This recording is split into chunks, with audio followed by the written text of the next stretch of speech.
I think back of those nights, and that's what people don't understand. That's the fun times of comedy. When I lived in Seattle with Josh Wolf and all those dudes, you know, when 4 guys back in a car and you go invade a gig, like, you don't give a fuck.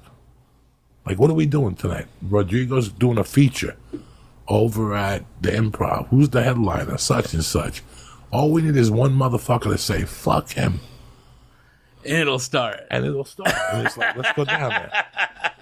And we just go down there. Like, and the headliner will look and go, what's going on? We're doing a guest set with Rodrigo. What? I wasn't informed. You don't need to know nothing. Go in the back before you get smacked. When we lived in Seattle, we were doing that shit. It was gangster comedy. There was a gig on Fridays I never showed up to, and she paid me every week. She made me the house MC, and I was like, $25 for a Navy base. I'm not going down there, but the checks kept coming. And she would call me and say, how's the room going on Fridays? And I'm like, great. Stop. No, you didn't. How long did this last? 4 or 5 weeks. Oh. Until she called me. She's like, they say you haven't been showing up. I go, yeah, I do the time and leave. No, he says you haven't. This Pat Wilson was her name. Good lady. She's still around. She's got to be about 90 now. $25 a week. That's a good lady, though. It was 25. Was it Pat Wilson?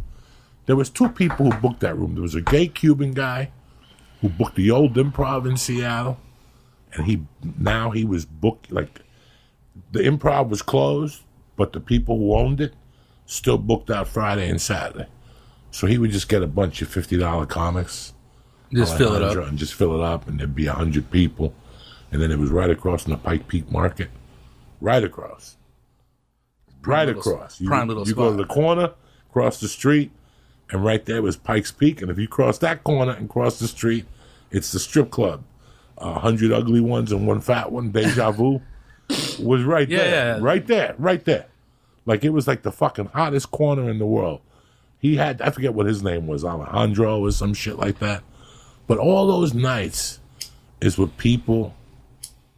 You know how many of us, out of the 9 of us that were hanging out, 5 of us had to get up and go to work at 8. And you didn't give a fuck. Like, that's how much you loved comedy.